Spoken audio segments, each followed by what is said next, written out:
Hey yo, yeah. I love that intro. Love a little Trans-Siberian Orchestra mixed with some Rob Zombie. Oh yeah. Welcome to the TJAY podcast, only on Spotify and Google. How are you doing today? Happy Friday. This is the last Christmas show ever of TJAY, as I explained in the last two episodes before. So stay tuned because there's going to be some fun stuff coming. And this is a year review episode, which I thought like this is the last year in review I'm ever doing. Um, I decided, you know what, maybe I'm gonna have a guest join me, and that's what we're gonna be doing. In just a few moments, John the Ninja, aka John Johnson, is joining the podcast. And we're gonna talk, probably do our little year review, shoot the shit pretty much. It should be fun. But anyways, yeah, it's the last show of the year. I hope you enjoy it, and I wonder how this angle looks from sitting down. I don't know. It kind of feels weird. I'll fix it in a second. All right. So here's what we're gonna do. We're gonna take a break. We're gonna come back. John's gonna be on the show, and we're just gonna talk for a little bit and do what we gotta do because he's coming on in just a couple seconds. So yeah, let's take a break. We'll be back. Should be fun. And if you're new, make sure you smash the like on Spotify, Google Podcasts, A3 Media on YouTube. And the full video will actually be on YouTube as well. And the full audio will be on Spotify, which I'll probably talk about later on. But all right. We're going to take a break. I'll be back in just a few moments.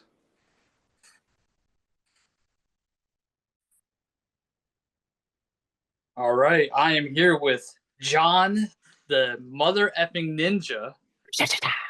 You know, I actually I had this guy Eric. He's a producer at DB right now. He's a new producer, and he was producing the top 5 interviews the other day. And I told him about you, and he was like, "Is he a real ninja?" And I said, "No." I was, and he wanted me to like. You probably told me this before, but how did you get John the Ninja? That's what I was been wondering for a long time. Man, we did talk about it, but it was such a grip ago. But first and foremost, everybody, you gotta give respect to TJ. If you are not currently subscribed to A3 Media, go subscribe. If you ain't on his Facebook, his socials, get on that. Some big things are coming on. We were talking about some future interviews he's got coming up, some big names. So shout out to Philly. But breaking character, Ninja, it now, if you're familiar with social media, it means a different term. That wasn't the initial meaning. So when I tell people my nickname is John the Ninja, they kind of be like, "Oh, so you use that word?" No, no, no, no. I love the culture, but no, that's not what it means. Actually, what happened was, and I give credit to Sarah and Marcus over at WMMR. So shout out to those two. So when I was interning, I was in the booth one time in Studio R. You familiar where Pierre does his vinyl records? You've seen that room. Yeah. It was mine. It's like down the hall from the studio. But regardless, I was chopping up some audio. Pancake, who was my mentor at the time, he was who I was under. So when I was interning for Pierre, he would have me in the booth, just do whatever. He's like, "Hey, whatever you want to work on, go ahead." So incredibly kind of him, considering that spot is needed for everybody to chop stuff up for Preston and Steve, for Pierre, for Sarah, for Jackson at the time, even Rabbi, rest in peace, Sean. So I was in there and I saw Sarah come in for Jackson's show. So she, unbeknownst to me, she saw me in there, but I got up to go say hello. When I was at the door, she kind of had a jump scare. Now, if you know me, a lot of people, I just appear out of nowhere, so that was nothing new. But she was kind of she was jolted. And I was like, "What the hell?" And she was like, "Oh, no, no, you snuck up on me. I didn't see you. Like, I saw you sitting down, but now you're here. It's like a ninja." So I was like, "Okay, whatever." So I went to go sit down at the computer to do something for Pancake. And Marcus Goldman, coolest cat, Marcus in the Darkest, walks in. He's like, "Hey, Sarah." I can't even do his voice anymore. I used to be able to do a good Marcus.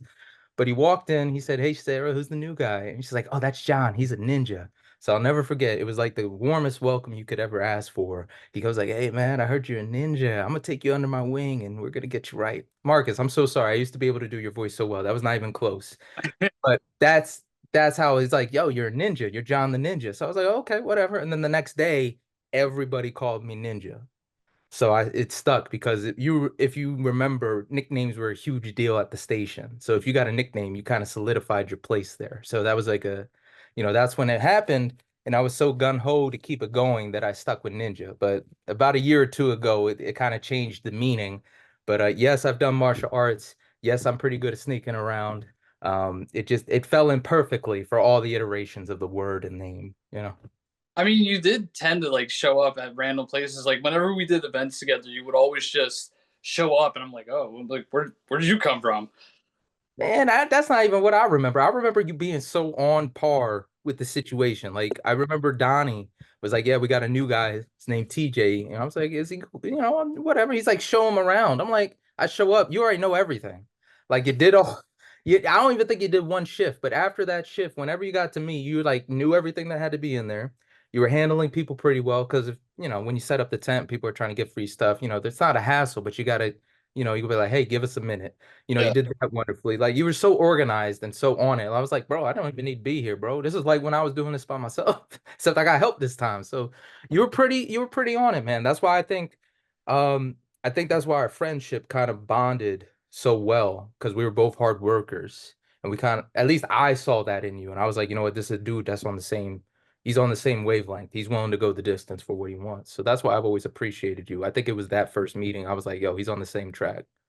yeah, that's the thing. Like when it comes to like other jobs that I've been at, I just wasn't really. I've always been a hard worker, but like before I got in the radio, I think I told you the story. I was in the car business, and I'm sitting there just like texting. I'm like, what am I doing here? Like, I'm not going anywhere in life right now, and I know what I want to do, and that's what got me in the radio. And then literally once I started on Street Team, I did every event known to man until I got what I wanted. Man, what was the most dangerous event you did? Because I got my two. One wasn't dangerous, but it was the worst event experience I ever had. And then the other one was dangerous. They used to have this ice cream truck from hell. It was like a 1950s ice cream truck that we used to rent, and there was no power steering. The brakes weren't the same style brakes we use nowadays. So it was a very like you couldn't beat 50 in it. So you'd be on the highway doing like 40 when everyone's doing 60, 70. Like it was the worst ice cream truck I've ever driven.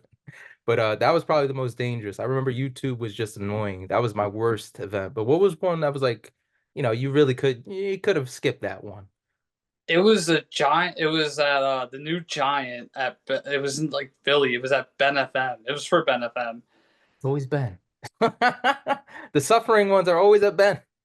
Well, and the thing like the speakers didn't work, and the box that like has music that didn't work, and it just I could have skipped that. And I was training somebody at the same time, and she just was like, I don't know. She was like, "We're on the air." I'm like, "No, no, we're not on the air." She was like, Tell them "We're that. going to be on the air," and everyone's like, "Well, what's your names? We're going to listen for you." I'm like, "Oh my god, this is going to be so bad." It was the worst event. I never had a dangerous one, but that was the worst one. I mean, I wouldn't say that. I mean, that's definitely when you gotta do an audible, like, hey, don't tell them that, we'll play it off. We'll play it off. We gotta lie to them a little bit. I remember freaking I forget his name. He was a brother. I could see his face, man. But he was one of the guys that he did really, really well with the Preston Steve show. He's working for the police department now, but he would grab the mic and just start talking. And I admired that because I was like, that's a lot of work for us not to get paid. But he made it fun. There was some, man, as much as I dog that experience because of how angry I got, there's a couple of things we've had back and forth, and it's nobody's fault, but I just remember like I was kind of in the opposite situation. I kind of got to the point of like, what am I doing? Something had to change. But I was already in that field I wanted to be in, as opposed to like being somewhere I was miserable and taking the shot. You kind of are on a little bit more on the pancake route of like, yo, I want to do something different. And then you took it. You know what I mean? Yeah, I mean that's kind of like the thing with the whole fanatic. Like I'm not very like I know a lot about sports, but I'm not like proficient in it. Right. So like Don't tell them that. Lie to them. Be like, oh shit. Yeah, man, it's not that hard to pull up ESPN. no, Get the roster real quick. No, I know sports. It's easy. Like, you can't lie nowadays. I follow them on Twitter. and you could probably BS your whole way through it if you really wanted to. I mean, I've seen people. So that's why I say that. yeah, that's what I'm saying. Like I know what I'm doing. It's just like with certain things, we've had our conversations. Yeah, Yeah. man, but at least you got some good people over there. Like Andrew Salshunas, he'll hold you down. I don't know if you got a full convo with him, but he's good people. At least he was to me. You know what I mean? Everybody's got a rap sheet over there. And it just depends who you're cool with, who you're not. But everyone's pretty civil about it, last I checked. Do Hopefully. Ray done it all. Nah, I haven't talked to Ray. Haven't He's talked to not a bad guy. Probably cool as hell. There's another cat. I don't know if you remember him, the dude in sales. He had glasses, tall dude. And we had an event where he came out. It was his event. He was chopping it up with you, trying to hook you up. Rob Keegan. Probably. There's Yeah. probably yeah. Yeah, there's a good I made good with a lot of salespeople that aren't there anymore. And I think Francesca, she wasn't a salesperson. She was the art person. What do you call it? Greg Monahan did the same thing she did. They did like the Graphic. graphic. Yeah. Yeah, they're good people, man. I So love tell me more about you, man. You were killing it with the interviews. What was the list right now? Like, tell me, man, because it looked like you had a really fun set of interviews this year where you really could just shoot the win. You know, we don't get that often. Sometimes we got to be very like stick to the it. script. You know what I mean? So I mean, like my top five, or just like in general. In general, top five, whoever you loved, whoever you hated, whoever treated you well, anybody that flirted with you and you had to say, hey, excuse me, I'm married, No, not yet. or Tori So, had to hunt them down. so I guess like one of my favorite, like I'll give you one of the favorite ones, and it was with that guy Terrell Dorsey with Yeah. Sawmill. That was probably one of my most favorite interviews. I mean, I listed him as number five because there's other good interviews before him, but I liked his one in particular because of the history of where we live and that haunted road he was on, and that's something that I'm very passionate about. Like me, I'm into ghosts and UFOs and aliens and stuff, and that's kind of what it was. We were just shooting the shit like that, and that's probably one of the best interviews I've had so far of 2024, minus the other few that I mentioned yesterday. But um, who's the other one? Kelly Lang. That was a good interview. And I liked her because so Paul Schaefer, right? Yes, I know the name. She worked with Paul Schaefer, Olivia Newton-John. She became friends with Olivia Newton-John before she died. And she's like, no matter how much people like him or hate him, she's good friends with Kid Rock. And she was telling me stories about Kid Rock, how like when she was at the Grand Ole Opry with him, she said, "Please don't curse because like if you say like ratchet out of pocket things, they'll kick you out." And he has no filter. And he was the nicest guy. Didn't say anything derogatory or anything. He was just like, this is my friend Kelly Lang, blah blah blah. So I Yeah, think that's pretty cool just hearing that. it's funny how we could turn it on and off, isn't it? You ever notice that? Like, it's funny, like when we have to not to cuss, we can kind of do it, and then as soon as the on button's off, we kind of just fall back into it. It's pretty easy, you know. I've never said the F word or anything on the air that was I don't think I cursed on the air at all. Man, you know what is really funny? I have some notes from when I was at MMR. And Pierre does his interviews, and so do the other jocks. Well, a jock I can't mention. He's so great. Everybody loves him, but he does tend to cuss. We all cuss. That it's if you listen to TV, as soon as they go off the air, they're cussing like a storm. You would never thought, Mr. Nice Anchorman would cuss so much in a minute. That sounds like more than you cussed in your ever life. So I was reading some of the notes this jock was doing because I was helping out with their show and trying to get their notes because he would write it down and then like send it via his phone. So I'm reading the phone messages because he's recording and the phone's sending it like play by play of what he's saying, and it's so funny. He's like, I just recorded this fucking thing, deleted it or lost it, and I don't need this shit right now, this fucking thing. And then after all that ranting, it started perfectly layering out all the questions for the guest he was going to interview. And I still have some stuff like that. Like I got like some of the 100 A to Z, the back to school log, and a couple other things that they were gonna trash, and I asked permission to get. So it was really, really funny to see that yesterday. It really did make me laugh. Um, man, But you had good memories though. yeah, man, I can honestly say I had some of the best times of my life there. It feels a little sad at this point, trying to get better ones. But I've told you this over and over again. It was the first time I really had that spark of like, I can do this with my life. I want to do this. These are all my strengths. Let's hop into it full head first and over dramatic. So I can't hate. Things happen. Got my beef, but for the most part, it was a positive experience. It was just you fight, you fight, and you could get nowhere. And it's like, what the hell? So it happens.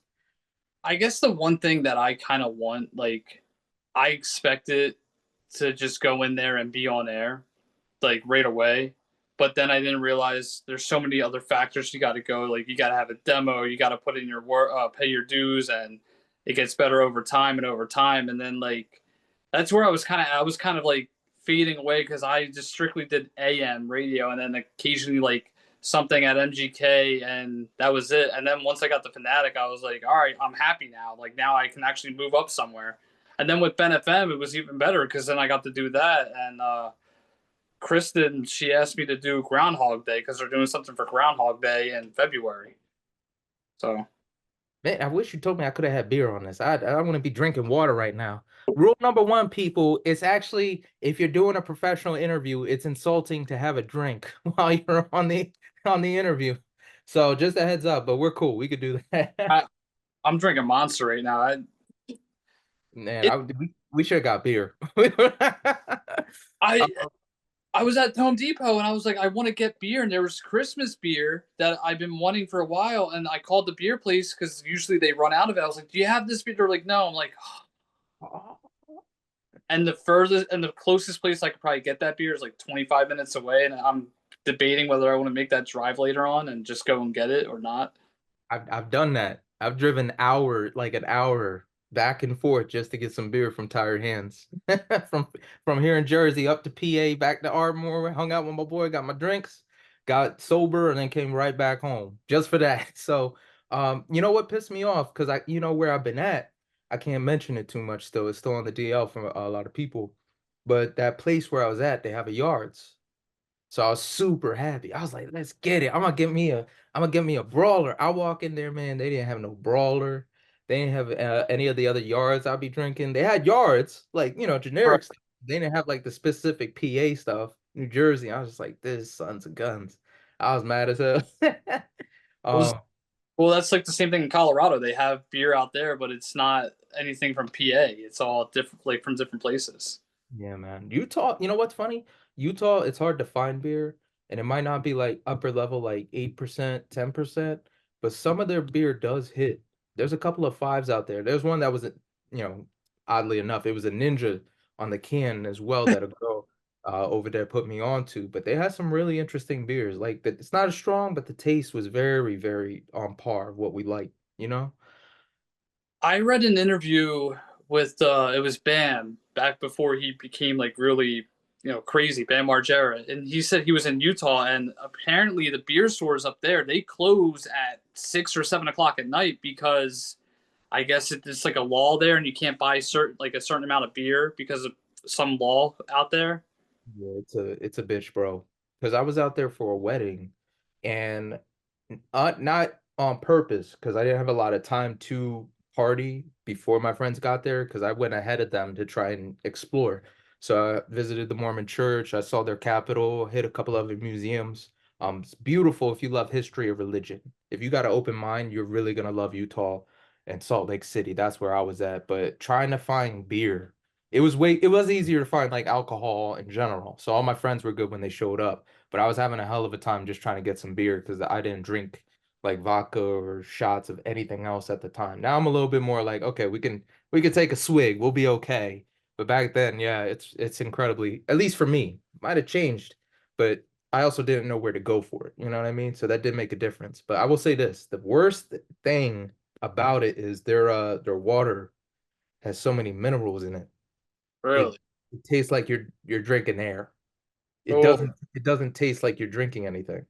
So the first night I was there, I was super thirsty and I was desperate. So I went into my boy's fridge because I was staying with him and his fiance until everybody showed up and we got an Airbnb. I opened it up, poured some water from their filter, drank it, nothing. Nothing. It was the weirdest feeling. I'm like, dang. And I was like, I thought I was crazy. I was like, maybe I'm dreaming or something. So I went to the sink, did the same thing, chopped some tap water, and man, it really felt like I was drinking air, like breathing in a liquid and just no sense of relief. So the next day, bro, I bought like a bunch of Deer Park water before. I was like, yo, I need something. And it never happened again. But he told me it was all the minerals and stuff in the water. It's a different taste. I was like, that's insane. Either Is, that's like the purest water I've ever had or something's up. is that only in Utah or is it in because like when I was in Colorado, it felt like I was drinking regular water. So I'll say this. I don't have enough information to be honest if it's everywhere else. I just know what happened to me over there in Salt Lake City. So again, that's what he told me. That was my experience. But I'm curious now if I go anywhere else in Utah, if that would be the same situation. Because I didn't run into that, not in Nevada. I was okay in Nevada. I didn't have a situation like that when I visited the Grand Canyon, but that was a different experience too. So, but That's yeah. a of mine actually to go to the Grand Canyon. It's nice, but it's scary. You better go with people you trust and you better not be around people you don't. Because when you're at the edge, it's no joke. You fall, you're on your own. You're dead. That was something. It was remarkable. I visited the Hoover Dam and the Grand Canyon within 2 days of each other, and there's so much history behind both of them. I really enjoyed that. A little bit more for the Hoover Dam because it was so much. There was a lot of negative history, but it was a lot of American history intertwined in it. Like very vital moments went into building it, and then a lot of crazier things happened. It's like, yo, are you freaking kidding me? So very interesting. Very interesting. Well, it's like in Colorado. I love Colorado because I love the mountains. I just love being in woods, and that's one thing I loved about it. That's why I like next place we want to go is either Montana or Wyoming, and I'm thinking like maybe I'll just live out there honestly because like that's all country. I just hate the snow. That's my only problem. It doesn't it snow over there in Wyoming? It snows. It's snowing probably in Colorado, the place where we were at. So literally the week that we were leaving, it was the first week of October, and it was literally going to snow the day we were leaving. And I don't know if it did, but Tori checked this. There's like a camera where we were staying at, Right. and it's live. It already snowed there. There's like piles of snow on the sidewalk already. Yeah, man, it's weird. Like, I still like seeing snow, but now that we're adults and we have to shovel it and drive in it, it's a pain in the ass. If I could get a snow day where I could just shovel the snow, listen to some music and relax, stay inside, perfect. But that's never the case. I always got to go to work when it snows. I'm just like, son of a bitch. Is your car 4-wheel drive or no? Yeah, but that don't make a difference to me. You know what I mean? Yeah, It's still snow. Like my first car accident that was legitimate. Like it was a really like actual like yo that could have been bad. Um, if you know where Villanova's at, right? yeah. So near their Eastern University, my dorm is on a hill. They call it Eagle. That's like the first dorm you see if you ever pull into Eastern. So specifically remember, I always give my dad crap over this, but it's just because it's funny. So my dad calls me ahead of time of a storm. That was like 20, I want to say 2010 to 2011. Philly got nailed with a lot of snowstorms. So my dad would call me. He's like, "Yo, do you have snow boots?" I was like, "No." And he's like, "Go get some." So it's like 5 a.m. when he called me, and I'm sitting there. I'm like, "Yo, all right, you know what? My dad's wise. Let me just go do this. All right, don't be a smart ass. Just go do it." So I woke up, went to like Home Depot. They didn't have any. Went to Lowe's, got some. Was on the way back, and it started snowing. And it wasn't a joke. It was coming down extremely quickly. It wasn't like, oh, it's flurrying. Like, no, it's like that, like a rainstorm out of nowhere. So I was like, you know what?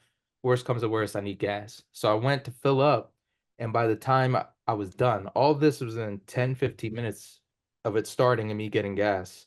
It already hit about an inch. So Oh, it was coming down. If it was more or less, I'm not too sure, but I know at least an inch already fell. Like it was the real deal. So I got back to school and I was like, all right, you know what? Let me just pump my brakes. Don't put your foot on the gas. Very slowly go down as slow as you can. You'll be fine. So I got down like maybe that much, and then the car just started swerving. I was just like, motherfucker. So there's two layers of the parking lot. So you make the first turn on the hill, and then you can go down one, and then they have more parking, and then the hill still goes down. So those are level. Well, when I went down, my car smashed into a car that was parked close, oh, and I was just like, son of a bitch. So I pulled back, checked the other person's car. Their back was just smashed in. I was just like, son of a bitch. That's what I don't even know whose fault this is at this point. I get out and I know I'm a bad Christian, but God is my savior. Literally in this situation as well. Jesus held me down. I got out and the front of my car was fine. Like her car was smashed and my front bumper was fine. Nothing was loose. I was like, damn, that is thank you, God and Volvo. So I tried to tell security they didn't know who it was, so I left a note and our insurance handled that. But yeah, man, I'll never forget. So I don't mess with snow ever since that. We All that long story just to say I had an accident in the snow. My bad. well, no, we almost had. I almost got into an accident with a truck once, in the snow. So it was in 2021. Was it 21? Yeah, it was 2021 in February. This is when we first moved to Westchester, and we're driving, and Tori worked 40 minutes away at this point. So I'm like, all right, let's drive to work. So we're driving to work, snowing exactly like you're saying, like the inches already fallen. I'm swerving. I'm by this old like strip mall. I'm like, babe, we got to go back home. I was like, by the time I get down to your work, we're going to be trapped there, and let's just go back home. She's like, all right, sure. So we turned around. We're driving. There's a car literally tailgating me, and I'm thinking he's going to hit me or hit somebody else. Well, he goes around me, gets into an accident 5 minutes later, and I'm like, that's karma for you. So then, as we're going up the hill, my car's not going. Like it's not like going up the hill. Like I'm, sliding all over the place. There's this big tractor trailer who's in front of me. He's going backwards and his back is swerving. And I'm thinking like, we're gonna die. This is it. We're dead. And nevertheless, we backed up. He, couldn't get up the hill as well. I turned around and eventually got our way home. Got home. Man, I remember you brought this up. It's funny we're talking about the station, Beasley and MMR, because when I think it was maybe 2013, there was another snowstorm. What happened was we were dropping off my friend Greg. So it was me, another guy named Jesse, Ashley. Shout out to Ashley and Boozy with their newborn, and Greg Coghill. So we were dropping Greg off to join the I forget what you call them, the National Guard. Sorry about that, guys. So we were dropping him off. So we all woke up at like 5 a.m. because we're all cross country runners. So we're just trying to see him goodbye as he goes off. And it started snowing, of course. So, we get to the armory. I made it on the phone 2 times. One was like a different radio station. I don't even know who I called in, but I won like a golden flower, and I had nobody to give it at the time. It was one of those special Steven Singer golden roses. So Yeah. I called in, I won it, and then like at the semester of Valentine's Day, I had nobody to give it, so I was like, I gave it to my mom. It's pretty sad. Could have used it a few years later. Love you, mom. So, the second one is I actually called Pierre, and I tried to get a zap for Greg, but I forgot a zap was when you heard somebody else listening to MMR, and I missed that part, so he was confused as hell. But I listened in later, and he actually, did the zap for Greg. Kind of made an audible, thank God. But the point, when we got to the armory, it started snowing. We were on 76 and it was so bad that we tried veering off on one of the exits. Well, everybody was sliding down the hill. And it Oh, was bad because there was a four-way intersection with a hill on this side, uphill on this side, and then like I'm not entirely sure what was happening straight, but basically all hell was breaking loose. Like everybody on the hill, if you weren't sliding down, you were stuck in traffic because cars just kept on flying down the other hill. So I got out to see what was happening, and somehow I ended up helping accept the dude direct traffic as he went up the hill to try and stop people from going down it. So he left me down there. So I'm there for like a good 5 minutes, 6, 10 minutes, directing traffic, telling people don't go this way, go that way. And I'm like, yo, what the F? So another dude comes through. He's like, yo, what's happening? I told him. So he swapped spots with me. I went up to accept the dude. He's directing traffic in another section to make sure people stop coming down, which I'm confused because people are still coming down. So I'm like, what the hell are you doing, bro? It is a little weird, but he explained to me there was a cop a little further and he wanted me to go tell the cop to talk to him. So I did. The cop wasn't in it to hear it from me, but as soon as the SEPTA dude came through, they kind of coordinated what to do. So I was like, all right, cool. So I went back to the car and we were next in line to get back on the highway because that's what the cars were doing. And my friend was like, yeah, man, I was about to leave you. I was like, God wants this. I figured you were fine. I was like, nigga, my phone about to die. Fucking call me. So but it was one of those days like you just feel like you accomplished something. If I add to it, I think that's the day I bought this is gonna sound really weird. I called my dad. I think it was, if I'm correct, it's one of the two. It's one of the two. I think that's the day I bought tickets to go see Motley Crue. I told my dad it was their last tour because I just found out the news. And he called me and said, whatever it costs, just buy the tickets, which was like a whoa, we don't have to worry about the price because I was broke in school. So we got some pretty close tickets for them. It was them, I think the Rascals. I know for fact Alice Cooper and then Motley Crue on their last tour, um, before they called it quits for a while, before they came back with Def Leppard. So that was a great show. I ain't gonna lie to you. But that was a hell of a day, man. It's one of those. Hey, I hadn't thought about that in a while. Shit. Speaking of Pierre and songs, my sister, there's one song that like MMR never plays, and she called in to MMR and asked Pierre to play this certain song, and he said, "You know, this is a rock station." And she's like, "Yeah." She's like, "Well, I'll play it for you anyways." He played it for her. I brought it up to him, and he said, "I don't remember playing that song." I was like, "Well, she said that you did." And he was like, "Well, what's the song?" I told him again. He was like, "Yeah, I kind of do vaguely remember that." I was like, "Oh, wow." So Man, he's so incredibly categorized and scatterbrained at the same time. It is so fascinating. I think his mind runs a million miles, and it's just, man, he's just an encyclopedia for music and events. And it's like the moment, if it didn't have a significant moment for the station, it kind of gets, chucked. It's still in there, but he has to do a little bit more searching in the files to find it. But man, I feel like he really does have a talent for remembering. It just kind of, you gotta jolt him a little bit. But he's like that, man. His personability, very fascinating, man. I told you this before, like him and Howard Stern, I look up to because Howard was a little bit more shocking and fun.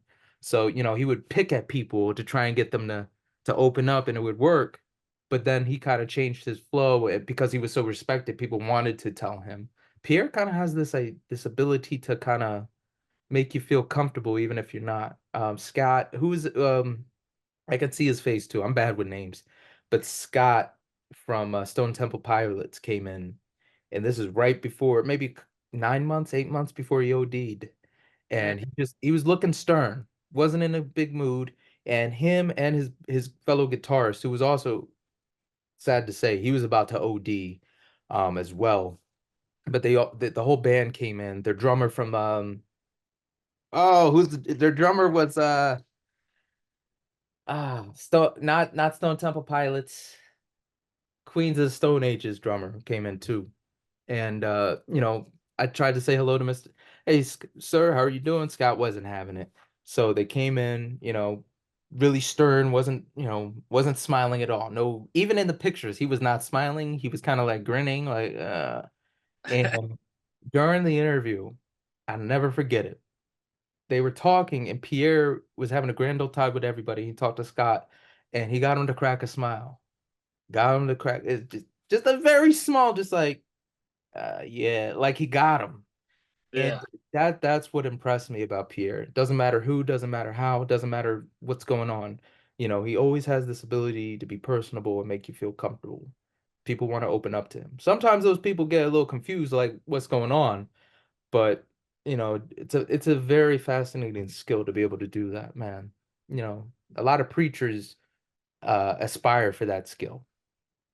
yeah, exactly. I mean, that's one thing why I like about Howard Stern. Like, he can have deep interviews with somebody, and they'll talk about like something traumatic that happened in their life, which is like you don't get that from a lot of people.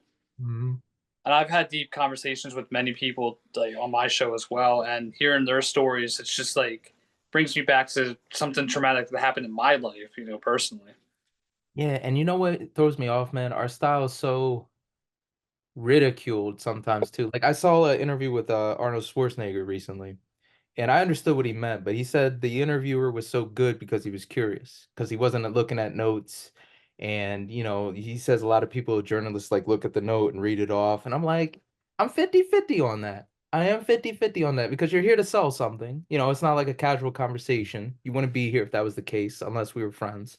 But that's why I like Pierre, because Pierre's style is he has a very, rigid, like I have questions ready to go, But whenever there's something else that pops into your mind, like for my interviews, I always tell them, and you usually don't see me on screen, but I tell them, I'm like, hey, if you see my hand up, finish your thought because you said something that's not on my notes, and I have a question about it. Like you're saying something, and I'm like, hey, I need to know something else on the side, and it's got to be a really good question for it to pop up in my mind, and me say, you know what, it's worth asking this over the questions I, painstakingly wrote hours ago to ask them. How do you That's prep for your interviews? What is your scheme?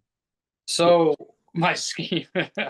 um, so no, I depending on who it is, I will write notes and then I'll write maybe like two sentences of what they did. For example, Marilyn Russell. You know who she is? She was. yeah, you had an interview in Maryland. Yep, I had an interview with her. I think 2 3 months ago. Nice. She Yeah, did not like me. She didn't hate me, but she didn't like I me. didn't thank you. Nah, like you know what I said? You just meet people and you don't have that Chemistry. connection to talk. You just see each other. You're just work acquaintances. I think she was there maybe I think she was there a year or two before she left. So yeah. And then Kristen and Matt took over. So Marilyn was pretty cool. I mean, she was okay with me, but I just looked at her, her how's it called, her Facebook, and looked at her career. I said, "Oh, Marilyn Russell, she was with Preston Steve during the Y100 days. Blah blah blah blah blah. How are you doing today?" That was pretty much it. And then she would tell me about her career in radio and what she's doing now. I'm like, okay. And then pretty much it's like you. If she says something that catches my ear, or like if it's a like question that she like it's like what you do pretty much. Yeah. Man, I had such because again, my situation. We have to keep it on the DL. I had such a wild time with what happened with that, thing that I actually had a few interviews where I was not ready and I was so worried that I was gonna F it up. Like I've done interviews where I didn't have notes and I don't like that usually because like, it's not as organized. Right. The questions are all over the place and it's not a good feel. So what I usually do is like I usually like of course you watch the YouTube videos of other people doing interviews, you check out the press release they sent you, but my favorite thing is to try and find like the written interviews because those journalists, those are the fire questions. Those are the fire people where they get the info. I don't know how they keep on doing it, but usually the journalists that have to like Rolling Stone it and write it down and then you read it later, they have those answers that like you almost asked and you would have looked stupid asking. So fortunately for a couple of my interviews this year, I actually did so much research that when we got into it, that we could just have that conversation and just roll off. I think one of the best ones, and I'm not taking away, all my interviews this year were so 5-star to me. Everybody, either whether I met them prior to, Don Jameson, 100% respect. Johnny Kelly as well, Quiet Riot and Patriots in Black. Shout out to those guys taking care of me. But one and that there's so many more, man. There's a lot of names I want to drop before we're done our talk. But I will say this, Rocom of this new band that everybody really needs to check out because I'm telling you, they are fire. It's not like your usual uh new metal, but it's got the elements. They're different, man. They take the music and make it themselves, but their name is Throwlight. And Rocom's actually a rapper who does everything, man. He's got toys he does. He can do comics. He's like good with a lot of major comic artists, a lot of poster legends as well that did things for like Warp Tour and stuff like that. He's just when you think of somebody that can do it all, he could do music, he could do entertainment, acting, writing, drawing. He has the ability for it all. So that was one of those ones where I could just shoot the wind with him because his sensitivity to seeing art and being able to use it and do it and appreciate it, man, it was so wonderful that it kind of made it easier for me to ask my questions, even though I didn't have them written out as much as I wanted to. The research I did prior to and just having the same loves as he did just made it such a smooth interview. Man, it was enjoyable like that. Who did you have the best back and forth? Because I had a lot of good back and forths. That's why this year was so great with the interviews. Like the back and forths on some of these interviews, like, yo, like Bullets and Octane was a hell of a show, man. Really enjoyed that one too. So there's a friend. He's been on the show multiple times. Bob Kaplan. We have such good chemistry that we were. He was like, "Wait, are you recording this?" I said, "No." I was like, "Why?" He was like, "Because whenever we talk off camera, we always have the best points, and it's never recorded. I kind of wish we would have recorded." I'm like, "Oh yeah, you have a good point because we were talking about You ever see the TV show Lost? Yeah.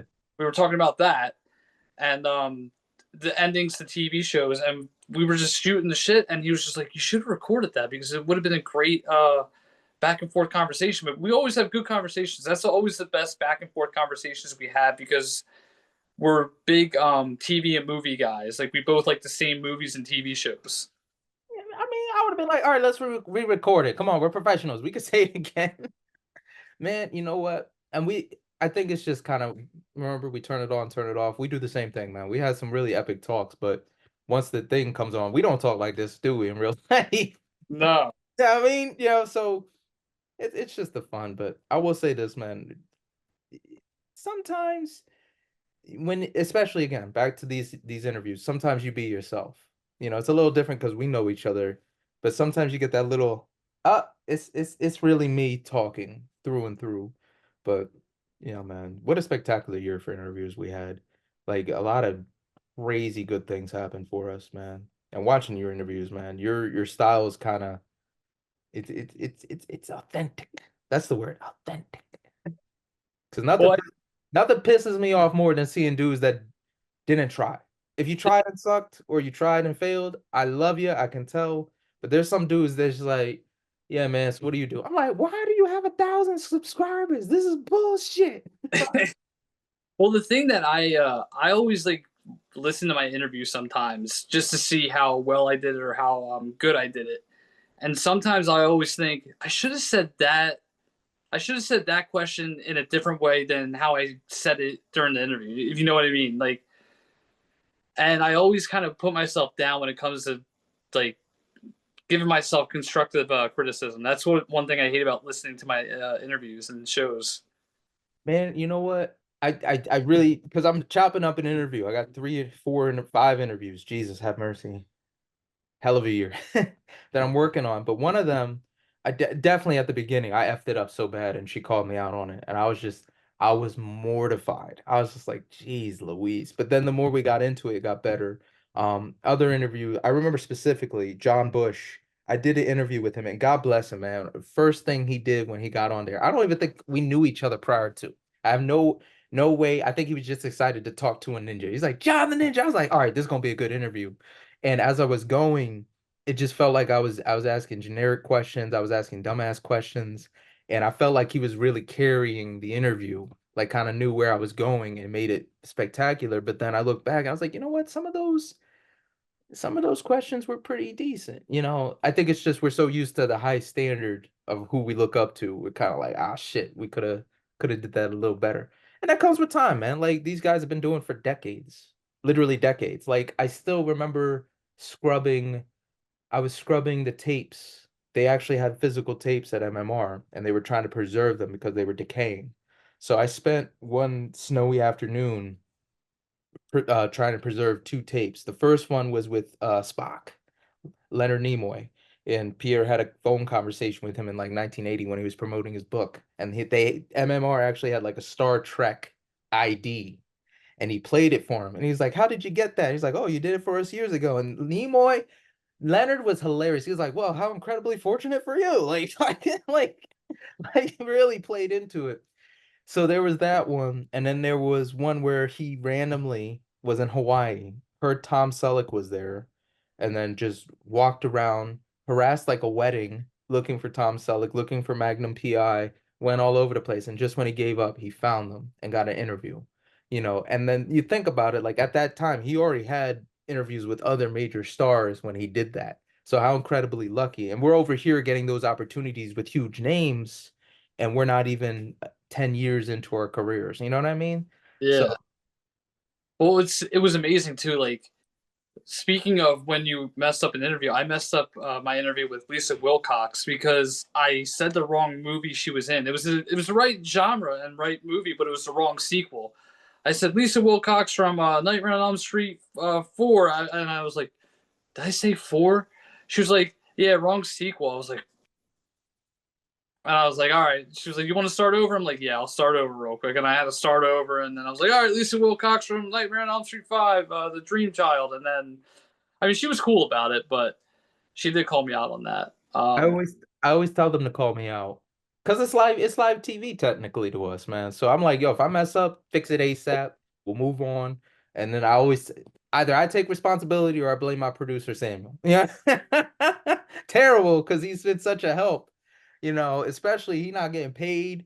He does this like for fun. Like it's insanely, you know, I'm incredibly grateful for my friend.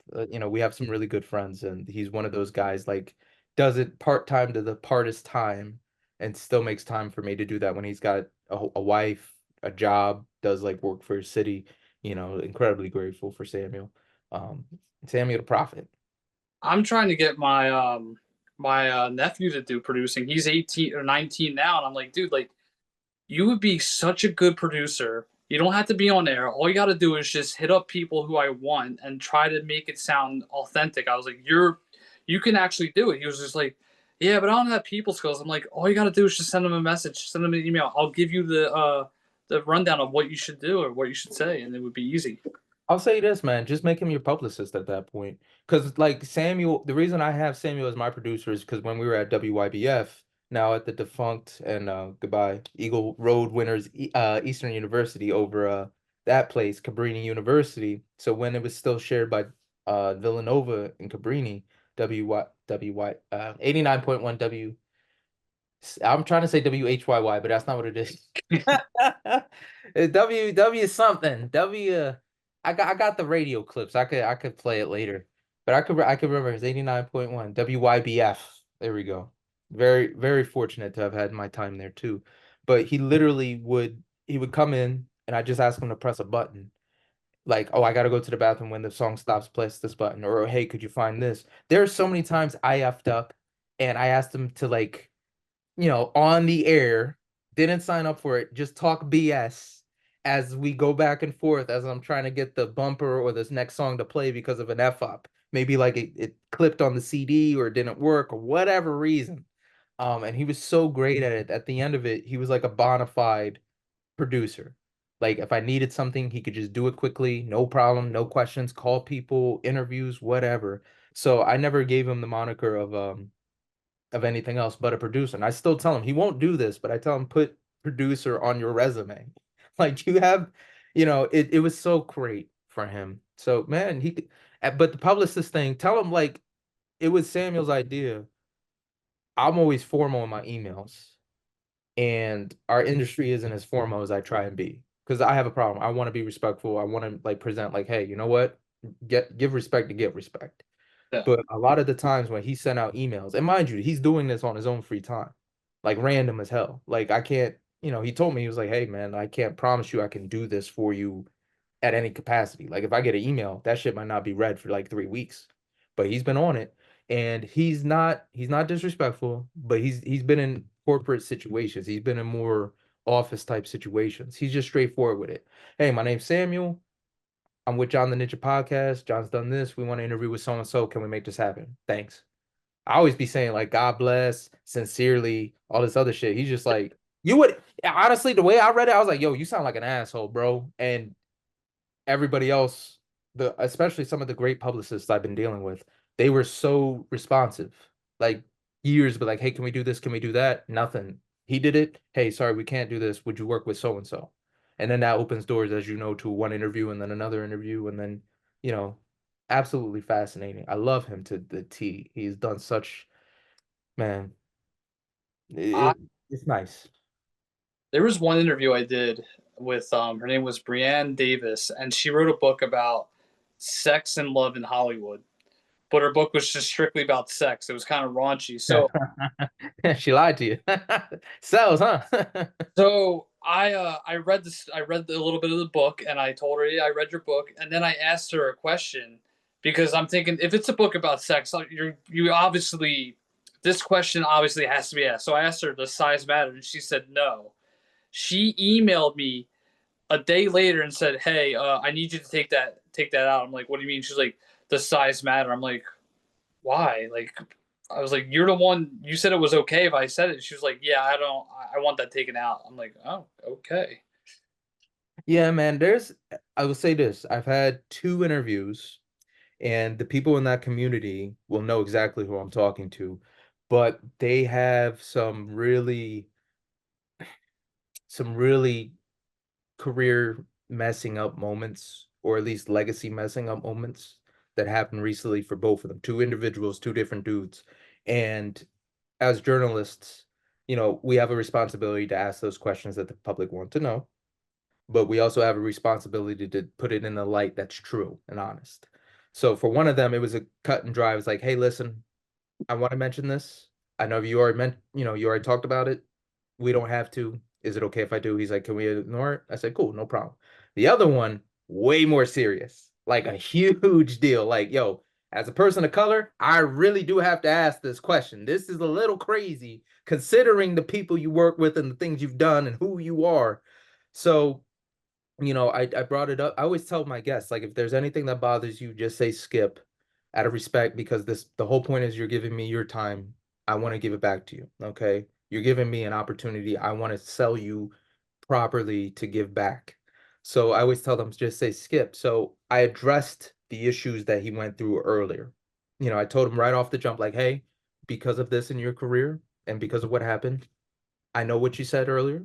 I'm going to bring it up a certain way. I want you to know this whole thing. I always tell them off the jump. I'm going to be curt with you. This interview was designed to give respect to your career and the work that you do. Nothing was meant to be facetious or rude, crude, or make you look bad. I always tell them that. So I addressed it with him. And the way I layered my questions to him, I had two really specific questions, because the questions that everybody else is questioning, like, oh, why'd he do that? He already addressed. I wanted to get to, hey, you know what? You addressed them. I agree. These are valid reasons why you felt that way. As a man of faith and what's happened, question. You know what I mean? And it took him off a little bit. He's like, you know what? Skip. I was like, okay. Next question. Hey, considering this and that and this, what would you advise here with that? Skip. And it was And I swear, man, my mom's always been good with this, because I'll have conversations with people, and sometimes you can break somebody without trying. Like you could talk about religion and then like show them the fault in their religion, and that's what they believe their whole life. Or sometimes you could say something so hurtful that you could have just been BSing. You could have just been bullshitting, and God forbid something really traumatic because of that happened to them earlier. It wasn't your fault, but something else happened that triggered it. So I've seen that a couple of times, and I saw him kind of like fighting the brokenness of his situation. And that's when I made the quick audible. It's like, hey, so let's talk about so and so. And he's like, oh yeah, man, that person's the greatest. Try to liven it up a little bit. But I could see the hurt in that. You know what I mean? So I made it a huge point to not even have that portion in the video, because again, I it was one of those interviews I was like, you know what? Every now and again I get that feeling. You'll be scrolling, it's like, oh, I want to talk to that person. You understand this. You have that feeling like, no, I really got to try and reach out to them. There's a porn star named Tifa Quinn that for some reason I just saw her randomly scrolling, had that same feeling. I'm like, you know what? Why not? And it turned out like, bro, she's cool as shit. She like a lot of things. She's lived a crazy life, and even afterwards, some stuff that wasn't an interview that we chopped it up with, so eye-opening. Like you would never would have thought that, and not because she's a porn star, just a person in general. It's like, oh, really? You do that? You believe that? Cool. Like, so when somebody wants us to take something out, as long as it's not something that's like, yo, nah, I gotta expose you. Like this is legal. We need to put you, in place. That's never my goal. My goal is like, hey, I have enough faith in my, if not God putting you in my way. I have enough faith in my instinct to know like you have a story that needs to be heard, and I'm willing to have other people hear it if we get an explanation. There's another. This one's actually a wrestler, but went through some stuff, turned his life around, trying to get it better. But some of the stuff he did was like outrageously terrible. It was not like compared to the other guy, who wasn't even in the wrestling business. But it's like, damn, bro, you did that to her? Like, what the fuck is wrong with you? How you gonna make up for this? You know what I mean? Yeah. It's a catch 22. I understand what you mean because sometimes when you have some gold and they don't want it in there, you're like, that would be fantastic to post. That would get me the subscribers or the views or whatever, man. It's a catch 22, man. But sometimes it's nice to have that moment with them too. It's just between you. We get to do things people never do. You know what I mean? Well, it was like I want to bring up a sort. So Chris Rab himself. He was on Jackass and Viva La Bam. I got to interview him in 2018, and my friend ridiculed me because I brought up Brian Dunn's death. And Yeah. the only reason I brought it up, that was a traumatic, life experience for him. That was his best friend from one of his like good friends growing up. And my friend's like, "Why'd you bring it up?" I was like, "Dude, I didn't mean to bring it up as disrespect. It's like a journalistic instinct in my mind that like I brought it up not to be a dick, just to hear his side of like how he found out, what he was feeling during that, and you know how did it affect him versus Bam or Knoxville or anybody else in that group. And he was really respectful. He was like, dude, like he was like, it was very traumatic. He was my good friend, and I'm sorry to see what happened to him, but he was the best guy I ever knew, and that was that. That was the only conversation, and I got like ridiculed by that from a friend of mine. He was like, why'd you say that?" I'm like, dude, you gotta. I was respectful about it too. I was like, "So, what was it like when Dunn died?" No, I didn't say that, but Yeah, but you want to, because it's such a key moment. Mike Orlando of Category 7 was talking to me about that. We went over some people that passed, and then another guy, incredibly fascinated that he keeps on coming up in my interviews, like Taylor Roberts, Gene Lewis, a couple other rock stars talk about him.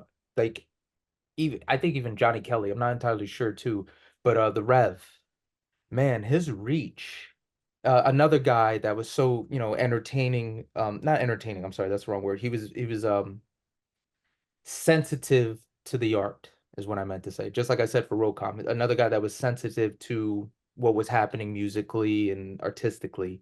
And he touched so many people. Like you have stories of him just like, yo, man, just showed up, and everybody had such fond memories of seeing him and being around him. It's you want to layer it a certain way, but you want to also kind of like Vinnie Paul said to who's the Slipknot, Corey Taylor. Vinnie Paul had a conversation with Corey Taylor when Paul Gray died, and Vinnie was like, "Yeah, man, you know what? You just kind of live for them. You keep their memory alive by doing your best and talking about them and stuff." So I think if done correctly, um, it can be cathartic for them. So I don't think you were wrong in that. I think you did good. Because I remember also Eric Everhard talking about one of his friends. I didn't even know he passed. That's when it gets you. Like you talk about somebody's like, yo, man, so and so gave you a name and they did this for you and such an influence. He's like, yeah, so he passed away. I was like, God damn it, son of a bitch. You just ah, didn't mean to make that negative. you But one one thing that kind of freaked me out. Like so my first ever interview, I did it with this guy named Anthony. He was uh he was a born again Christian. He converted his life to God, this, that, and the third. And this happened in 2021 of December. I'll never forget this. I'm on Facebook scrolling. Anthony, first ever interview I did, died of an overdose. I'm like, oh, I oh hate that. God. I'm like, I this was the first interview I've ever done with this guy. He was the first guy that actually like gave a shit about me, and I'm like, I gotta and I tried to get him back on before too, many times before he passed, and I'm like, I gotta replay this interview. It was the first ever interview I did with this guy. This is going to be in his memory, and that kind of freaked me out a little bit because like I talked to this guy 2 months ago, and then he passed, and then I look back. I was like, I can't believe I got to interview this guy. He was so nice, and when I met him, I used to work with him at the hospital when I was in parking. I would see him all the time, and then it just like freaked me out with that a little bit. Yeah, man. You know what? I think I've always been very lucky. Rest in peace, Kay. Um, a lot of the people that pass, I actually get those moments before they go. Like, God forbid it happens anytime soon, but I've been very fortunate with like my interview guests, like that hasn't happened. But I remember there was a guy who was technically like a grandfather figure to me. I remember I went to go visit him. I hadn't seen him in years, and I was about to leave his place, and I was like, God, if I could just, I gave it like 5 more minutes. Something said give it 5 more minutes, but if I could just see him chop it up one more time, and he came through, and I was able to see him and have that moment, and then not too long after he passed, and then another person. This is a little bit more story driven, but she was my old babysitter, and my dad's friend's mom. So Kay Wolf, Catherine Wolf, up in North Jersey, used to watch me as a kid. So a couple of years ago. This is how good my dad and him were. His friend Mark were friends. Mark had money set aside for me. So when it matured years later, he gave me a call. It's like, hey, listen, I had this money set aside. It's matured. I got to give it to you. And you, of course, know the situation I'm in. I use that to fund that expenditure. So he got me back into contact with his mom, and we chopped it up. And I just found it because I was looking for it for him. It was like an interview. It wasn't really an interview like professionally, but I was like, you know what, I should record this. So I started recording it very ignorantly. I was like, hey, can I record this just in case? But I didn't even do it on Zoom. It was on my phone. Um, but talked about her life. She made it to 93 years, single mother, but if you guys are religious or not, you could tell I'm a religious cat, but very on fire for God. And she would always tell me this, the best is yet to come. Always the thing that even now, I have it in here somewhere. Hold on. Yeah, man. I have a letter, an unopened letter from this year from her, from Catherine. Her thing with owls. I think that's why I like owls. I just haven't been home to open it, but she would always write everybody. Like everybody would get a Christmas card, a birthday card, everything. She did this for years. So, but the thing was, this year I really wanted to send her a card. So, with everything took a little bit. So I finally was able to get a card. I sent it to her, and she was like, "Is this your address?" I was like, "Yes." I was at a 30 Seconds to Mars show. I was at a 30 Seconds to Mars show. She called me and I was like, hey, Kay, I'm so sorry. I'm at a rock show. What's happening? She's like, oh, I'm just calling to see if this is the right address. They sent it back. So I was like, yeah, that's the right address. Send it to me. So, hey, love you. Thank you so much. It's great to hear from you. And like I said, we've had conversations. Two big concerts I remember going. I went up to New York.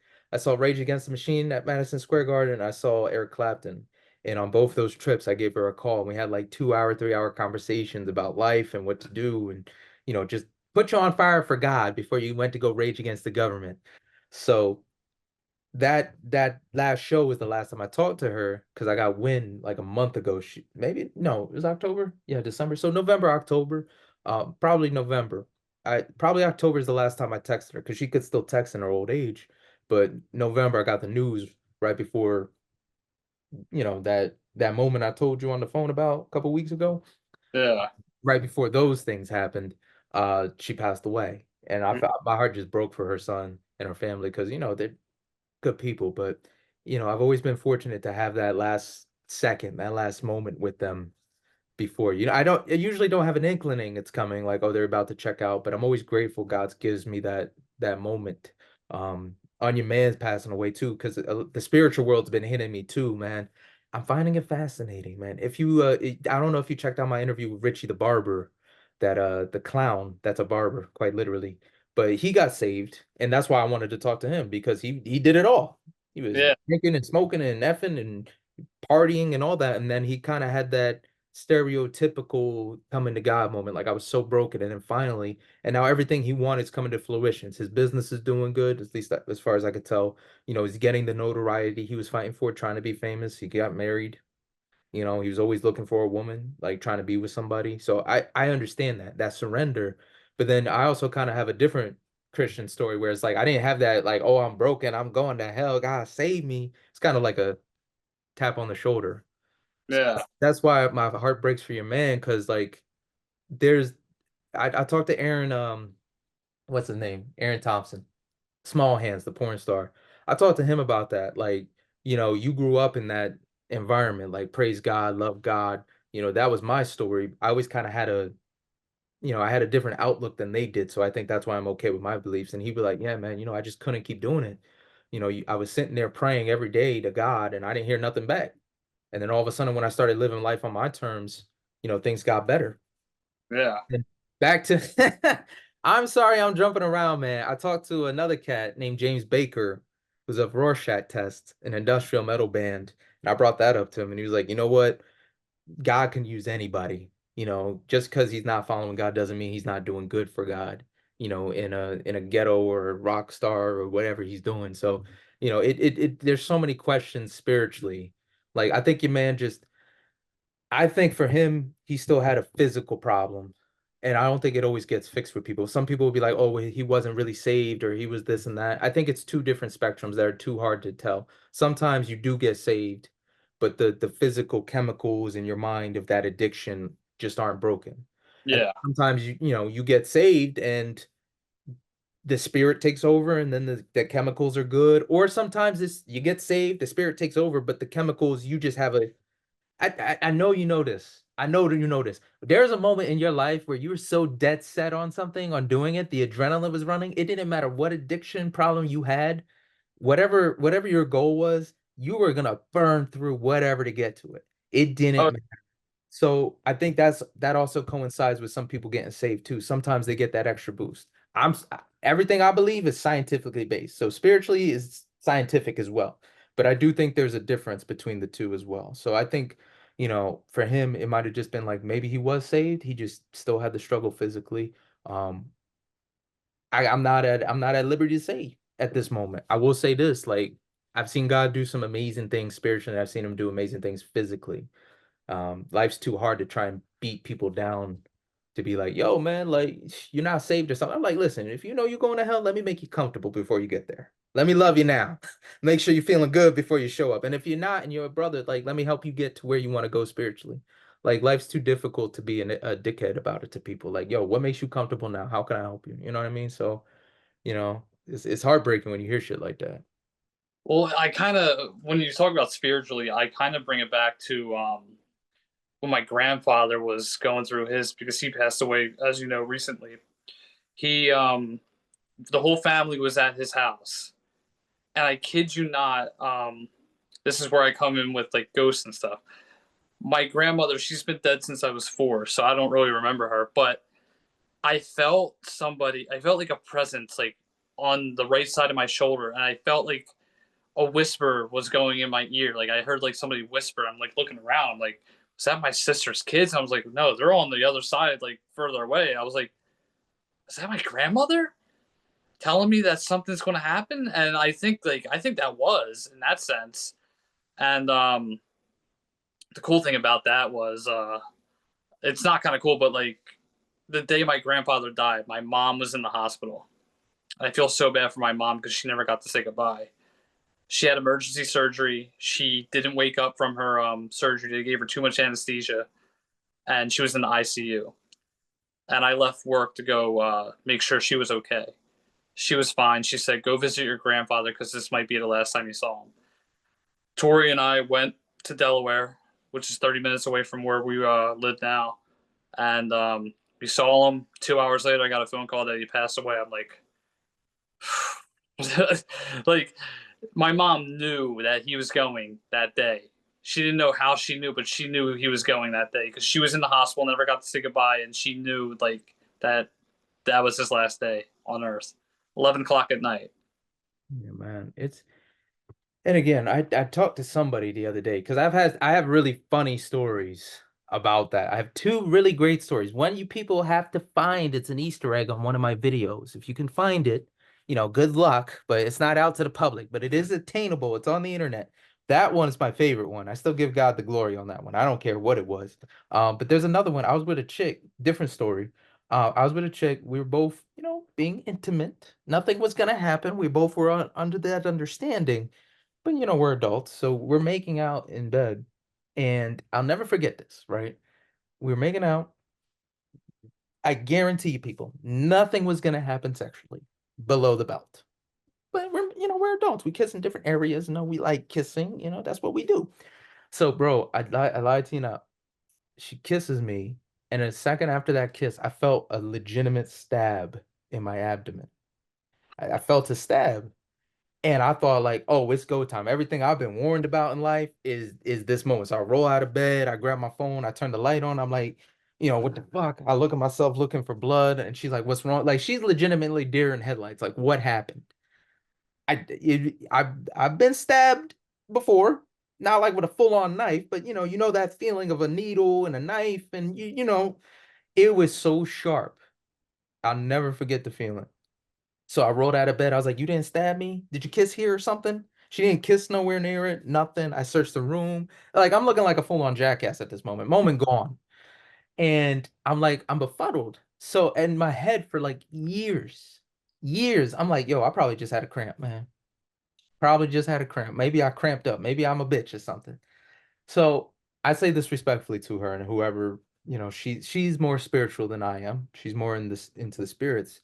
And she was talking about like certain spirits like in homes and stuff that she's dealt with, right? And I say this respectfully because my boy who actually he's dealt with the spirit world. Man, name is Tim Owens. I don't care if you Christian or not, the man speaks fire when he talks. You feel the glory of the Lord, regardless of what you believe, you will feel good. He speaks fire, it just cleanses you. And then when he goes away, you feel like, damn, I'm dirty again. What happened? I'm feeling good. So years later, she was telling me about like the things in her house and the spirits and stuff and her beliefs. And I was like, you know what? What if that was a spirit? So I gave it an inkling, like maybe God was trying to protect me from something. You know, Nothing would have happened with us either way, like clean, physically, mentally, spiritually, whatever. But it opened questions up, like maybe it was more of a spiritual aspect. That other story, again, plugging guys, if you can find it, you might have to watch a couple of my videos, but if you can find it, that's a great story. That one, it was full on, like I didn't do that. Something moved my hand. And yes, I've been drinking, but I'm not drunk, and it was like one of the best nights of my life. Not the best, because the best is coming, but it was pretty great, man. It was a hell of a show. Um, but yeah, man, it's just you gotta be so careful now. It's really, and I think the last thought, because I want to hear your thoughts on this. Something that also opened up my mind with one of my interviews. One of the girls, she does the mantras. She does like the spirit, healing, energy healing, and stuff like that. I fully believe that's possible too. Like all the stuff the monks practice, and like having the oneness with yourself, your spirit, and your body, and reality of space, like space, like the stuff between. I do believe in that, but there's also another spiritual aspect to it, which I think is dangerous. Like when people start messing with the occult or trying to push into that, the Like, third eye thinking. I think that's when we kind of get caught because it can be beneficial, but once you open that door mentally or spiritually, you got to be super careful. And I don't think a lot of us are equipped to handle that. I mean, when it comes, like you're talking about like Ouija board type things, right? That too, but like you'll hear people talk about the third eye and Reiki and stuff like that. I think that makes people susceptible to other things. If you're some people are good with that. Some people are spiritually sound with themselves so they can protect themselves. Like they're not just gonna get taken over by bad energy or bad spirits or good spirits or bad, they're centered in their reality. But it's like who's the famous actor? He was in 007, he was in Star Wars. Count Uh, Dooku, Salamanga. I know who you're talking about. I can't put my finger on it. I can see his face too. He's so great. He did a metal band too. He did metal music. Sir something. But he has an interview too. He was like, yo, don't do the occult. He's like, just stay away from that one. You'll lose your soul with that one. I'm like, damn, that's pretty for a dude who literally did it all. He was over here in Lord of the Rings explaining like what it's like to actually kill a dude in World War II. I'm like, damn, Christopher Lee, that was his name. I forgot, but I remember. But yeah, he did it all, man. Like special operations, actor for generations, knighted, medal, and everything. And that was the one thing he was like, I don't. You can sleep with all the women you want, but don't do the occult. I'm like, okay, point taken. So I know that got deep out of nowhere. That wasn't supposed to go that way for this interview. You're supposed to tell me about your interviews, bro. We touched on a lot. I mean, usually, I mean, hey, I like deep conversations. I mean, honestly, it's because we never get that. You know what I mean? Yeah, It's man. We're Blue Moon. so busy too, Well, you broke character too. Like this is like we actually had like a a really deep conversation when it came to certain things, death, Yeah. and spiritual aspects, and interviews. I'll say this, man. You holding down your family while your grandfather was passing. I give you a lot of credit, man. You were the glue for everybody. That's what it sounded like when our conversations were going down.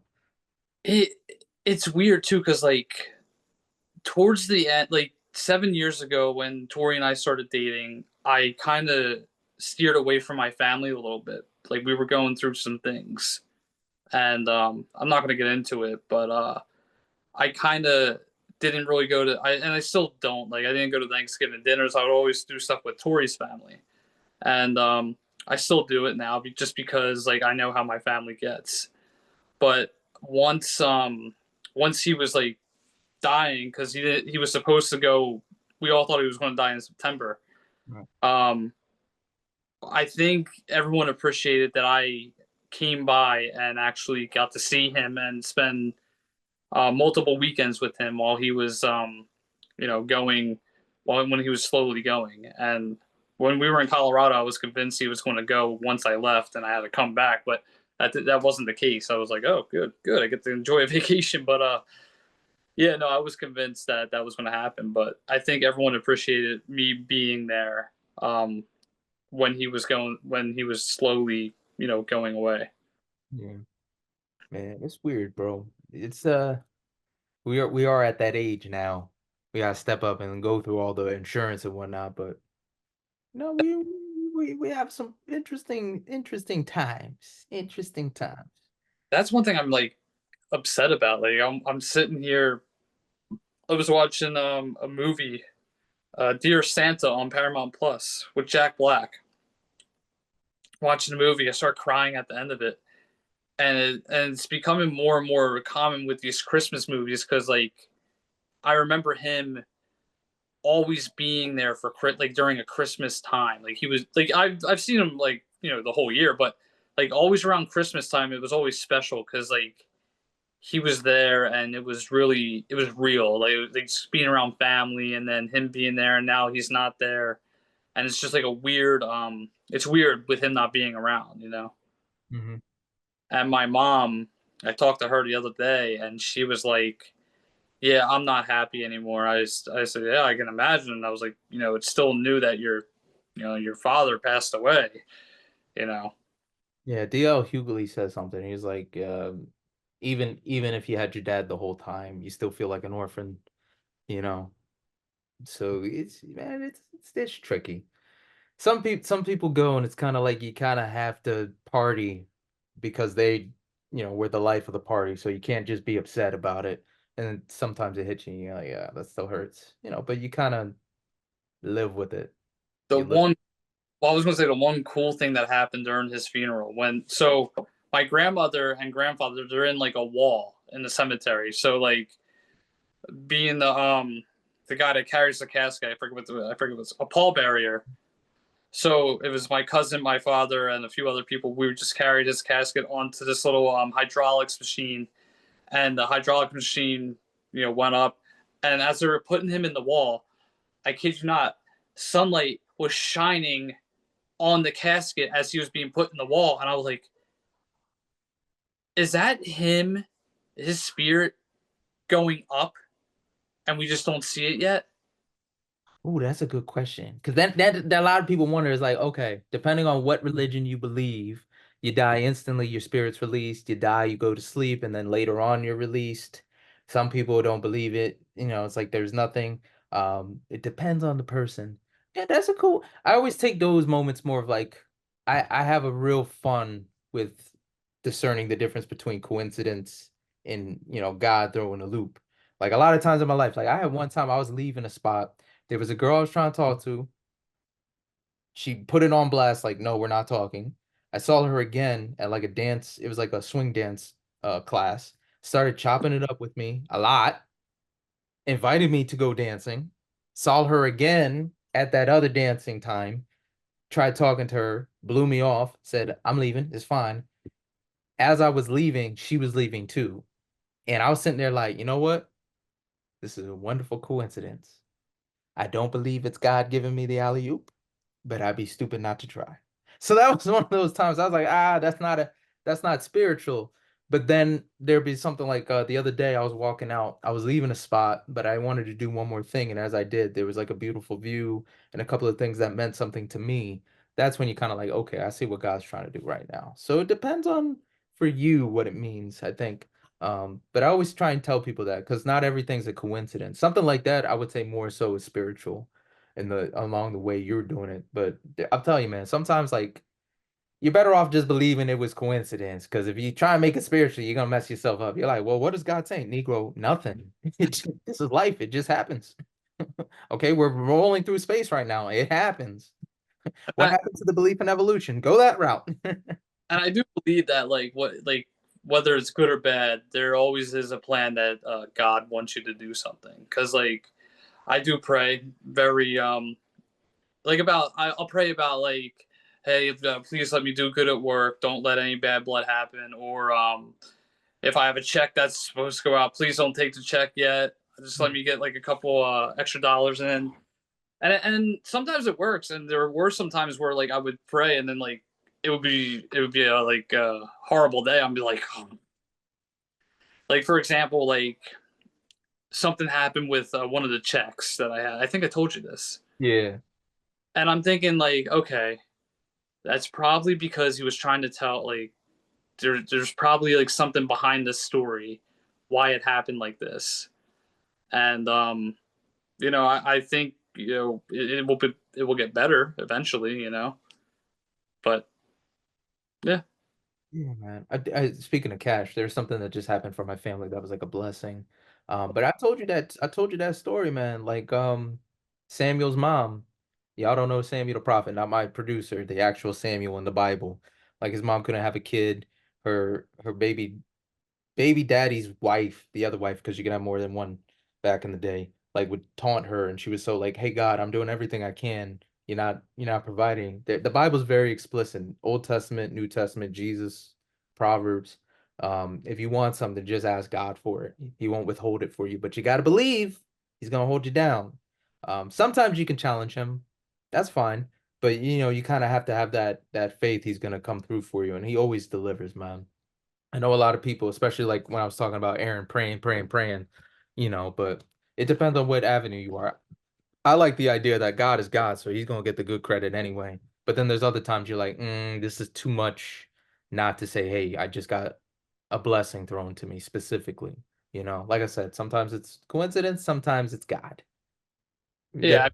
I may not go to church, but I do believe in a higher power. And a lot of my friends who are uh, religious churchgoers, like really like into church, they tell me you should go more. I'm like, yeah, I would, but yeah, it's just not for me. I tried that before. it helps to find a spot that first off, it's so hard to find one that you fit into because I like going to church. I like being in the back. Like I go in after the worship, sit in the back, listen to the story, I'm out.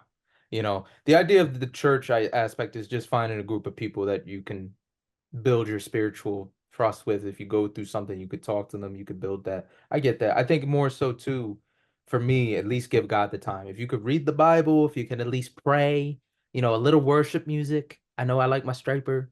Um, but I think I always tell people you give God time, he'll give you time. And he always doubles that time you gave him. But that time we give doesn't necessarily always have to be church. You know what I mean? Like you make a conscious effort to try and better yourself spirit. I don't even think now you're really pressing buttons. I don't know if you really have to read the Bible. I think maybe if you do some spiritual work and just like, hey, God, show me what you want me to see, or, try and have that time to rectify your existence within the reality of your higher power. I say Jesus, I've been through a lot. That's my explanation for reality. I'm sticking to it because I mean, also the fact that he came back to life. Everybody else's God is dead. But that's the best argument I have. Like from what I've learned from the Bible, from what I've studied from other religions, that's what makes sense to me. That's how it all combines. Um, and there's power. I don't care what anybody says. You don't have to believe in Jesus or not. There is a power spiritually with the cross and with saying Jesus. I 100% will defend that to the day I die. That's why I'm saved by the blood of Christ. And I've seen that people just say Jesus and things happen to other people that you can't explain or things good happen or saving or whatever. So there's power in Christ's name. Um, But yeah, man, like I said, I tell people all the time, you give God time, he'll give you time. I Yeah. don't say that second part like he'll double it, but that always tends to be the thing. And it's never just like, oh, he'll give you time to do something. Sometimes he'll do something for you, like, oh, I'm gonna fail this test, and then magically you get like a really great grade. Thank you, Jesus. Um, Stuff like that. You know, Yeah, no, definitely. I gotta Uh, stop saying you know. um, time is it? Well, seven. We got 7:30, man. We didn't even get to the interview portions. Hey, that's all good. But what I will say though, despite everything that's happened this year, through the ups and downs, I'd say this was probably an okay year. I mean, yeah, I wish things could have been better in some aspects, but like, now that we have a puppy and we have a little family now, I think good things are good things are coming now. And now I work for Ben FM and the Fanatic. Things are progressively getting better. Knock on wood. Um, I think this year was pretty good. I mean, what about you? I mean, how did things go for you? Man, this has been the longest fucking year. Academically and a couple other things too. I will say that, but breaking character, man, I could have been more blessed with the outcome that happened, man. This year has probably been the most productive I've been for my podcast. I've had some wonderful interviews with amazing people all around. Some people I've met before, some people I never met, some people I made wonderful connections with. I did some really crazy feats that I never anticipated to do. I did some things people will never be able to do, and I'm just incredibly. If I were to break character and be John Johnson Jr. for a second, I'm incredibly grateful to God, man. All the hard work my parents put in, like all the stuff that just had to fall into the right place, all the miracles and blessings, the people I met, the people that have helped me, it was it looking back at it now, you kind of like, oh, it happened. But in the moment, you're like, Jesus, it was a lot of pressure. Um, it was very do or die for a second. And even at that point, I felt like I didn't step up and I still was able to pass through the door. So man, it was a very blessed year. 2024 was probably one of the greatest years for my podcast and one of the best, just in personal spiritual growth. I'm very grateful, man. I cannot take that away. This is definitely a landmark year. I think with when it comes to my podcast, things could have been better, but I did like what I did throughout the year, like not just interviews, but I just would talk about, things going on in my personal life. And then obviously with the election, I talked about that a little bit, which I kind of steer away from politics, but you know, Yeah, we got to talk about that. that's a different story for a different day. No, I try to talk about politics though, but I will say in 2025, I am planning to do some big things. Like, I kind of want to get the governor of Pennsylvania on. That would be pretty cool just to have him. That would be pretty fire, man. Or at least the governor, not the governor, the mayor of Philly, explain That some stuff. did you, what she passed a bill about the Sixers having a stadium in Center City. Yeah, man. I'm not mad at the Sixers doing business. I'm just mad it's gonna make it inconvenient for us people outside the city. If you're in the city, that's gold. Like that's not a problem. I really love that area. That's where the Troc was. Um, Actually, I got a good YouTube story with that story with the what is it called? Did I drop that one? I might have not dropped that one yet. That one's another freaking concert resume, but I had a really great concert experience out there. It kind of foreshadowed where I'm at now, like years ahead of time. Um, I still quote what she told me too, but damn, I'm mad. I like Wells Fargo Center over there. It's easy to get in and out. Yeah, well, so at the Fanatic, they were talking about it today, and a lot of people were complaining about there's going to be so much traffic, and I don't think it's really that. I don't think there's going to. Well, there might actually be a lot of traffic. I used to work in Philly, so Yeah, I agree with them. I'm more like if they make it more like closer to parks in that area, specifically that area. I'm not talking like, where they want it. I'm talking like you put it at Parks Casino. Yeah, you know what? I could see that. I could see it working out, but in the city, we uh, better have a parking garage under that bitch. well, I think they said it's going to by 2030 in 5 years it will be up. I think by 2030, I think that was the right report. I could be wrong. So we at 2024 now, 25. So 5 years to build. When's construction? I don't know. I don't remember them talking about that. Yeah. Probably not Man. that. I mean, I'm not gonna hold you. With everything that happened this season, I'm just not a fan of Sixers man. I haven't been a fan of Sixers management since they believed in the process. And they got lucky twice and still effed it up. So I'm just I'm at a loss for words, bro.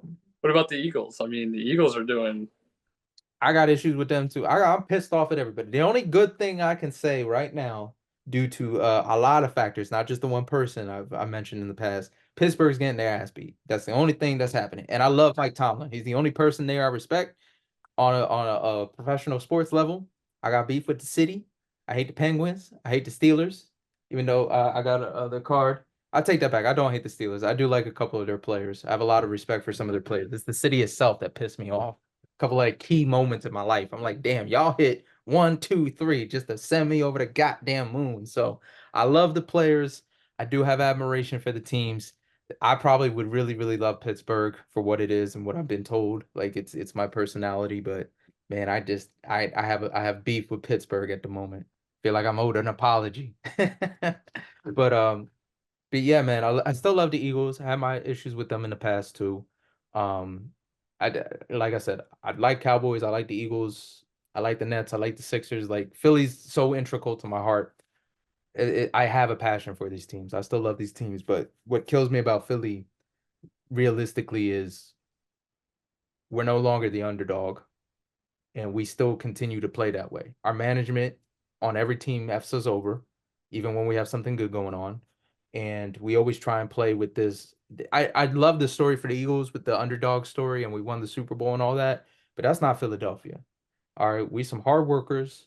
We fight, we take what we want, and we go for what we want, and we do it fairly. All right. We might be rough around the edges. We might be, but the closest wrestler I can think of is probably Brent the Hitman Hart. We might be hitting you a little snug, but it's fair and we'll protect you. Yeah. I mean, so I don't like this underdog story that Philly constantly portrays. We're not losers. We're justified in our anger.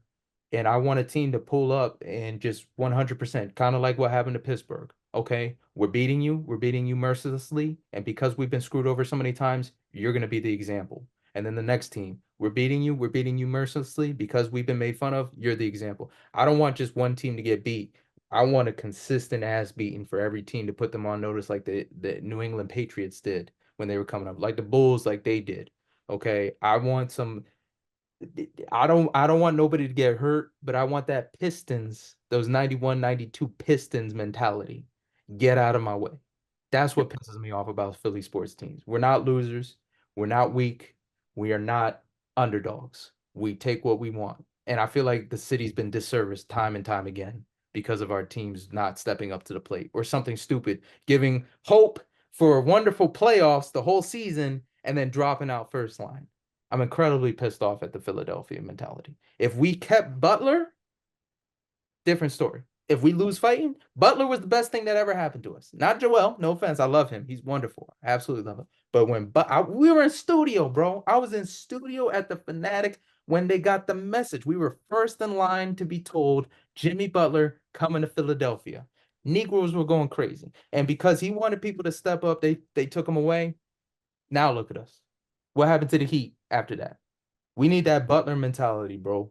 I want somebody to come in and put it to work. And if we lose fighting, that's different. But no longer we're not losers. That shit pisses me off.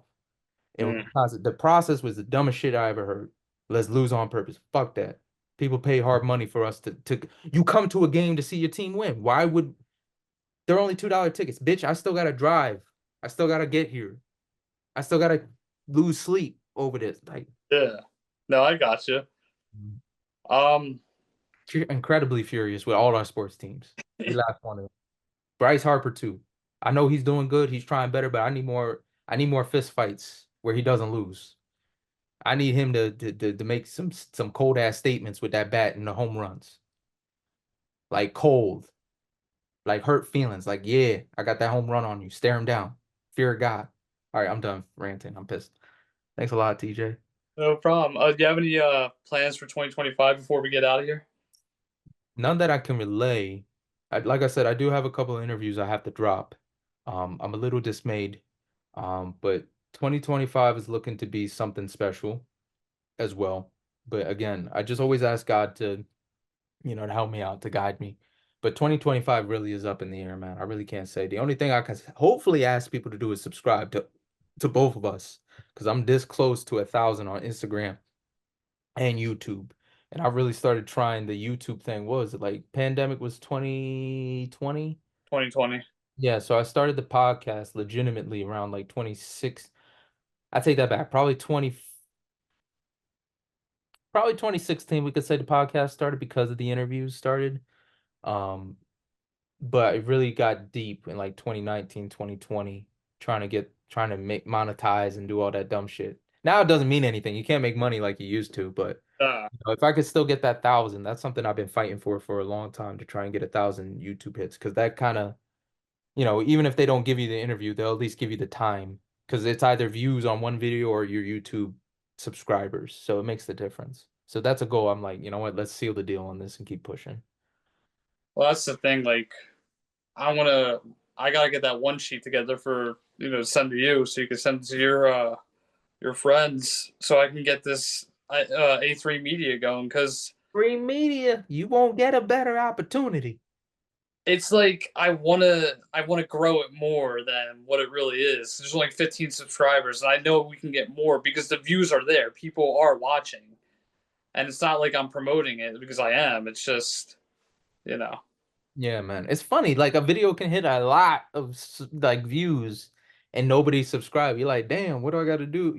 I don't like that call to subscribe button shit. Like, please subscribe. That always makes me not want to subscribe. But then people say like it works, and I'm just like, does it work because YouTube pushes those videos and tells them to subscribe? I don't know. But man, it's at this point we gotta do it just for the love of it, man. We just do Yeah. it because we're artists, and we're better. No offense to the ones that are tourists. Yeah. Um. All right. Well, hey, happy New Year, happy holidays, Merry Christmas, New Year's, all that stuff. Hanukkah, New Year's, Kwanzaa, Christmas, birthdays. Sucks for anybody got a birthday now. Happy birthday. Hope you Hey, get some presents. January 13th, that's mine. Hey, it's gonna be a good day. I'll Got be the Christmas and birthday. I'll be 30. It's a fun ride. You'll be all right. Yeah. Shout out to Pathos and Logos. They told me the 30s was the best, because now you got a little money, got yourself a little situated a little bit more. So this is the party time. So you be all right. I was always a partier at 20. Now I'm like I stay at home now. Partying responsibly. Nothing better than being home locked in the house with your shotguns and your girl, just relaxing and eating. It's nice, ain't it? I love it. Yeah, it's smooth, ain't it? Like Yeah, it's like, well, when we used to go to Blockbuster and get a game and a DVD, get some food, get the game, get the movie. I ain't going nowhere for the weekend. We good. yeah. Now I just sit at home. I mean, times now it's like 7:45. We're going to watch a Christmas movie tonight and eat dinner. And that's Which it. one, which one you rocking? I don't know yet. I kind of want to watch Home Alone. We didn't watch that this year. Oh, speak of the devil, my dog's trying to get in. Probably Home Alone. Yeah, man. I never saw that one. The Grinch, Turbo Man, which was Jingle All the Way. I loved. Oh, that's a great movie. That was the Sinbad dumbest shit. was a genius in that movie. Did you ever see the movie First Kid? No, actually. So it's about so Sinbad's the star, and he's protecting the president's kid, and the president's kid is such a dick. He does all these pranks, and then him and Sinbad become really good friends, and it's a really good. It's a Disney film, but it's really awesome. I love that film. Yeah, we can't sleep on those Disney films. They be hitting a little too deep. Man, I've been trying to go back and watch classics, and Christmas films are ones I kind of avoid. But I will say this, like my top three I always try and watch are the Nativity Scene, the one that came out like when we were younger, like maybe 2010, maybe 26. No, I'm sorry, not 2016. 2006 to like 2010, they did a Nativity Scene. I know they have a new one with the rapper. It's not Ludacris. I forget his name. He's a great Christian rapper. God, if you want me to remember, help me in 2 seconds. Lecrae. Damn. Sorry, Lord. I didn't mean to make that a joke. That's legit because that came to me like that. So Lecrae did a nativity scene movie too, but there's another one with the not as well known actors, but it was really, really well done. Um, Friday After Next. It's one of my favorites for Christmas movies. That's a nice little Christmas movie. And then I'm trying to remember. It wasn't the one with the shotgun, but there's a couple others. But How the Grinch Stole Christmas was pretty good. Man, maybe I got one over here. I don't see anything other than Friday. The Grinch, Jingle All the Way. All those movies we just mentioned are right there. Mm. But yeah, man, those are the. And then usually I say Die Hard. I don't make an effort to see it anymore, but I always say Die Hard should be watched, regardless Christmas movie or not. Yeah, no, I agree. But yeah, I'm gonna get out of here. I smell dinner. It's ready. I don't know what she made. Chicken kasudan, I think she made. Must be nice to have a woman to cook for you. Usually it's alternate. I used to cook all the time, but now that I'm away from the other job, you know, I can probably cook more. Yeah, man. But that's teamwork. It's family work. You understand what I'm saying?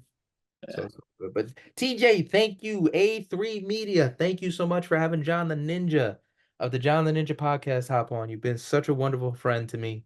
Always been randomly posting my shit. I always appreciated that, man. It goes such a long way. Thank you. And thank you for everybody watching as well. And Happy New Year. Like I said, Merry Christmas, Happy New Year, Happy Hanukkah, Happy Kwanzaa. Probably in the next 2 weeks, it's just going to be nothing but the best of 2024 and TJ's production. Check that out because the Florida series, which I posted 2 years ago on TikTok, and now with TikTok being banned, I stole those my own personal videos off my TikTok, and they're all going to be posted on YouTube um, this Friday. So tomorrow, well, today, yeah, whatever day it is, I can't really remember. Probably should do the same thing, man, because I got a lot of like music videos. I'm like, ooh, am I still gonna have that on there? So if I lose them, great. If I don't, it's on the internet somewhere. We'll find it later. So Yeah. thank you for the time, good sir. Everyone be smart, be mindful, rock on. Peace. All right. Goodbye, everybody.